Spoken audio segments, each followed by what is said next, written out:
briefcase. What the hell are you doing? Give it! Pocket sand. With the latest recession, times are hard. That being said, I still want to become the perfect soldier. I'll be looking to see if it's possible to beat Fallout New Vegas with only pocket sand. After creating the epitome of peak meal performance, I select my special stats, sharing a comfortable map of my inner psyche to the dock.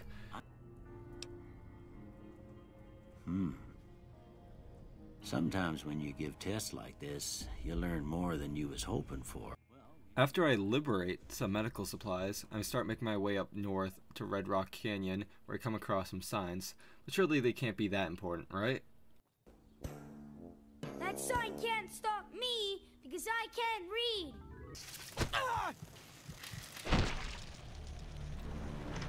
Okay, maybe I should have acknowledged the sign. After getting turned into butterfly food, I make it to the pleasantly named Red Rock Drug Lab, where I met the person who will teach me this forbidden technique. Because nothing is ever easy, Diane first asked that I check in on one of her runners, so I make my way across the map to Cottonwood Cove and release Anders from his cross. On my way, I run into Boxcar, a powder ganger who got his leg shattered by Caesar's Legion. Me being the kind soul that I am, I decide to perform a Christmas miracle and help him walk again. Ah, the wonders of modern medicine. After finding Anders just hanging around, I help him off the cross and return to Diane, who rewards me for the life of one of her men with a drug recipe. Speaking of drugs, I'm then tasked with delivering what is possibly drugs to the Crimson Caravan.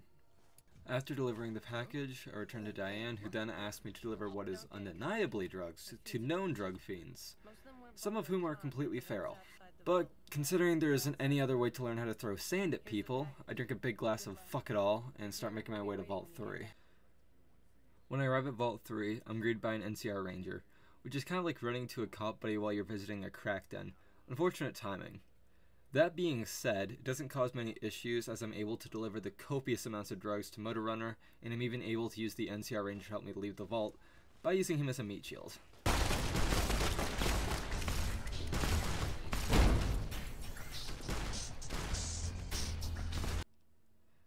After returning to Diane, I'm able to learn how to throw sand at people, and I'm able to test this devastating technique.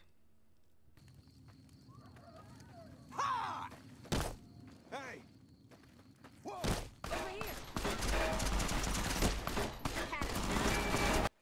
Okay, it's not that great, but it's better than nothing. After gaining the ability to actually attack people, I proceed to do the only logical thing.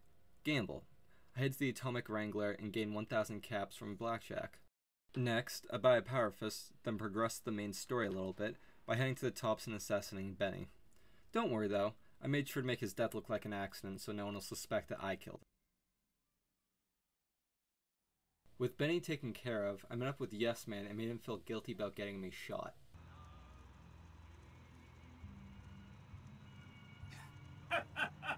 I know that's not true, because you still have a head. That's not funny, you getting shot in the head. I feel really bad right now. God, do I love the writing in this game. I then proceeded to get banned from all the major casinos in the strip by draining them at the blackjack table. I then used my newly found fortune in order to get Two-Step Goodbye, a Power Fist at the Gun Runners, as the only thing better than pocket sand is explosive pocket sand. 5 hours into the game, I finally started the tutorial quest in the beginning town. Unfortunately, part of the quest requires that you shoot a few sarsaparilla bottles, and for some reason, the game doesn't recognize thrown sand as a projectile. In order to progress the quest, I shoot a few bottles and then help clear out a few water wells by killing tutorial monsters with one of the strongest weapons in the game. After saving a townswoman, I carried out some small town justice by throwing some exploding sand at an escaped convict. And after some encouraging words to the town people, we might all die horribly. Well, maybe not me. That's inspiring. You may want to keep your optimism to yourself if you try to recruit anyone else. With the powder gangers defeated, I made my way to the fort to prepare the Securitron army. Subsequently, I met Mr. House for the first time, who is, how we shall say, less than thrilled to be meeting me for the first time at a secret warehouse. I do wish you'd come and met with me at the Lucky 38 when you first arrived on the Strip. Or after you killed Benny, even. While I do plan on activating the robot army, I also think it'd be really funny to mislead Mr. House by saying I'll blow up the bunker. Goodbye? Is that some kind of joke? Maybe. You barely understand what I want you to accomplish down there.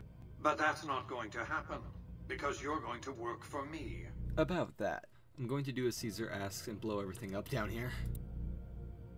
Listen to me very carefully. I waited too long for this moment for you to go fouling it up on a lark.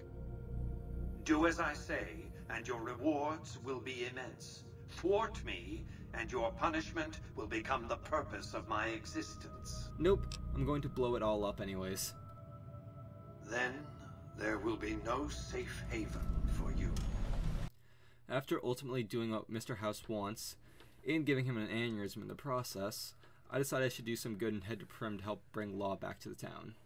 After helping some convicts experience the joy of flight, I rescue Deputy Deagle and make my way to the Mojave Outpost, where I meet Major Knight, who can give the previous sheriff a pardon. Wait a minute. Oh, Knight. You must not be from around here. If so, doesn't do to get too friendly. Are you a homosexual? Not that there's anything wrong with that. After getting Primmit's sheriff, I returned to the Strip and visited the Lucky 38 to further piss off Mr. House. How shall I put this? Delivery of the platinum chip is non-negotiable. Attack me and you risk destroying the chip. By the time I was 30 years old, I was a billionaire 30 times over. I founded and ran a vast economic empire. Do you really think I'm going to let an upstart come into my home and ransom my property to me? I spent 2 centuries searching for the platinum chip. It's my invention, my property, mine! Now be a good courier and deliver it! Once Mr. House is done with his little temper tantrum, he shows me his science project, which I'm forced to sit through. Afterwards, I get to decide who gave me a better welcoming party, the Brotherhood of Steel? To underscore this point, you'll be fitted with an explosive collar. Wander off and it will detonate. Or the Boomers?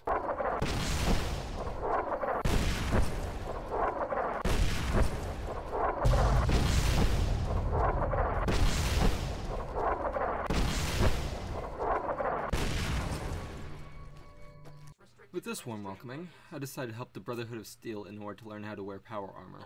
To do this, I first need to retrieve the holotapes of 3 Brotherhood expeditions that haven't returned to the bunker.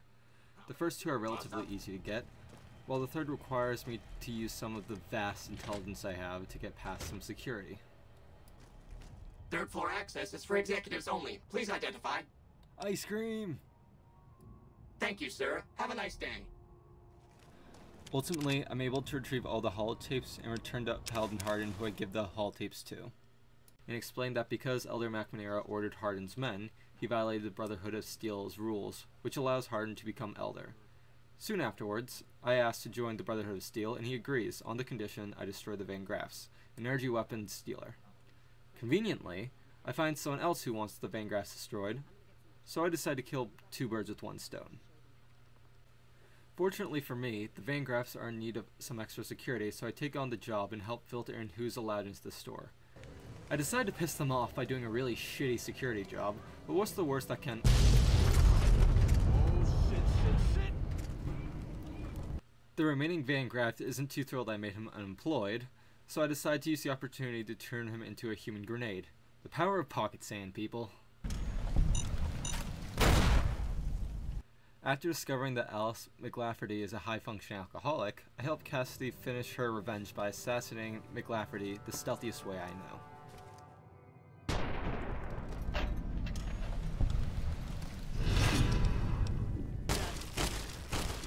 Shit. With Cassidy's revenge completed, I return to Elder Hardin to inform him that the Van Graffs were wiped out, and am rewarded with a set of power armor and power armor training. Having met all of the factions in New Vegas, now is a good time to take out Mr. House and take over the Strip. I headed into Mr. House's control room and helped him go out with a bang.